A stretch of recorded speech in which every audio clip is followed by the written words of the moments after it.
Very good. It's a long story, so I may have to talk for a few minutes. Coming to Tsinglan for me is like coming home, because I spent 8 years at Tsinghua University High School. First at Tsinghua International School on the main campus, serving international passport holders. And then when Tsinghua started its international program for domestic Chinese students, I moved over to that campus. And so I have held just about every role that you can think of. I came in as academic vice principal there. I was director of college counseling, as Ming was at THIS. Then I moved over and became head of secondary school at THSI International, the Chaoyang campus. So I held 3 different roles, but yes, we hired Ming to replace me when I moved over to the other Tsinghua school. And she had already had a career in admission, working with NYU Abu Dhabi and IIE, the International Exchange people. So she already had some good experience. And it's not true that we're only hiring Yale University people. That's a rumor, but it's not true. It's just a coincidence that Meng and Ming and myself are all 3 got our undergraduate degree at Yale University.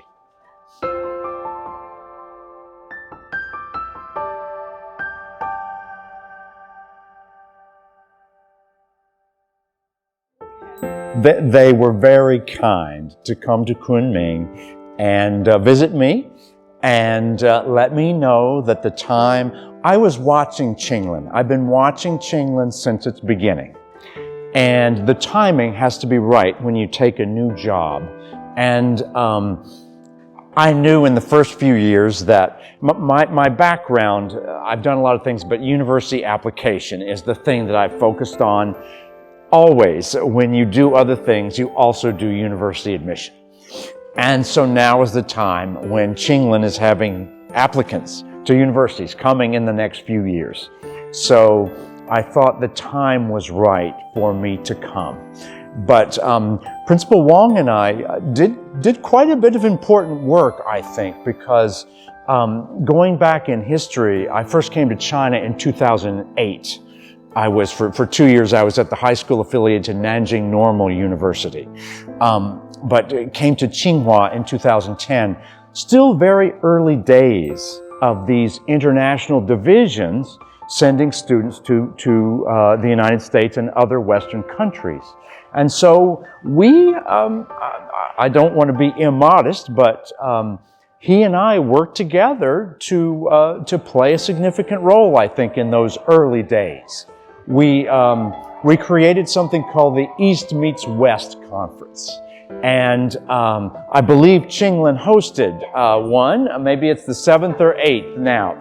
But the first and the second and the third were especially significant because U.S. admissions officers were still relatively new in visiting China.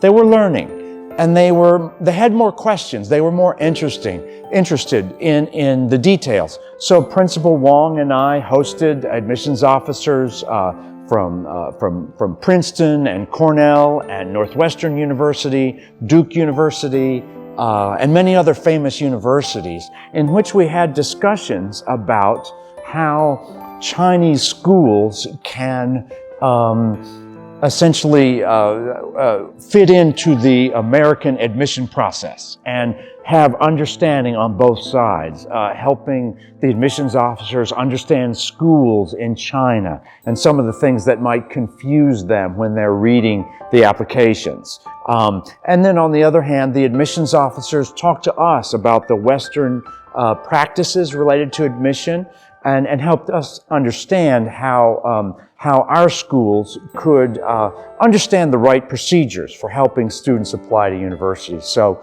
we had a number of those East Meets West conferences. We got up to maybe 150 attendees, maybe 50 admissions officers from Western countries in an average year. We worked with Wang Shu. In those days, obviously he's an important figure here. Wang Shu came over from Beijing number 4. So originally Wang Shu was at Beijing number 4. And so he would come and make presentations because he's been doing this work for a long time, first at Beijing number 4 and of course now at Tsinghua.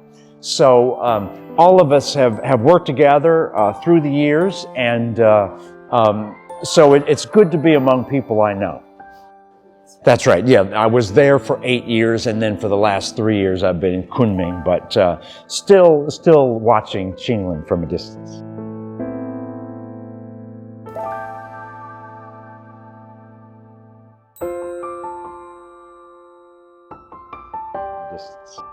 It's very different. Each school has its own character, and this is a private school, different than Tsinghua International School.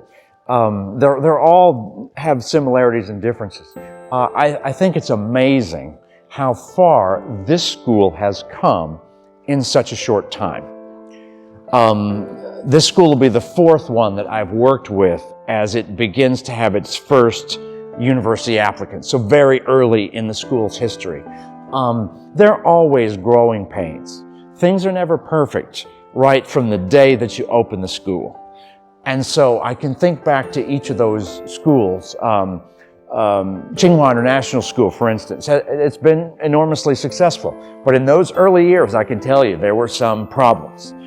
There were some significant issues to deal with. And so I would say overall, Tsinglan, from my point of view, sometimes from the outside, has the smoothest development. Excellent people here. One of the best teams you could ever imagine of administrators. The whole team up and down is outstanding. And that's one of the attractions of working here, to work with such good people.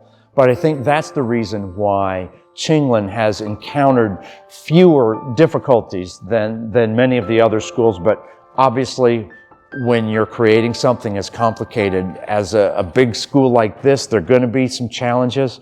I think we're still adding grades. We've got 2 more to go.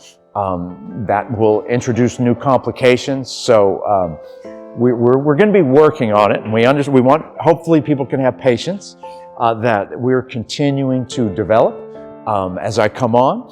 And I should say, there's no one right now that's exactly doing my role. And so as a result, I've really been working with Tsinglan for now, since January, involved in the hiring. We know it's very important to attract high quality teachers.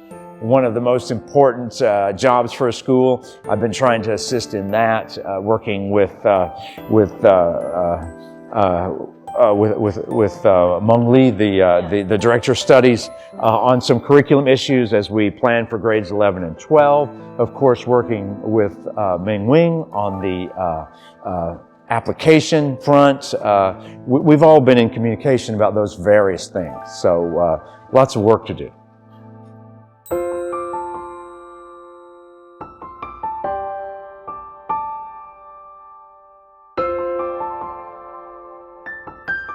Well, it's easy, the first parents that come to your school always have a special place in your heart and in the heart of the school because they took a chance. Yeah. When the school's not fully built, there's always uncertainty. And there's some people who will hang back and watch and see how. So those first families, you really have a special responsibility to do your very best for those. And I think we have a great team, not just administrators, but board members, friends of the school, all working together. So, I have to be honest, we faced the unknown together. No one expected the pandemic, which has created many complications. The admission scene has changed a lot. It's changed an awful lot since I came here. It's more competitive now. I mean, we just have to be honest. There are more applicants. But still, I think that there's every possibility for success for students who do well. So I was encouraged overall this year that the admission proceeded as well as it did even in the pandemic. Admission wasn't the problem. The visas were an issue, and they still will be. And so there are going to be some bumps in the road. But I think in the long term, the future is bright. And I'm looking forward to working with everyone in the community.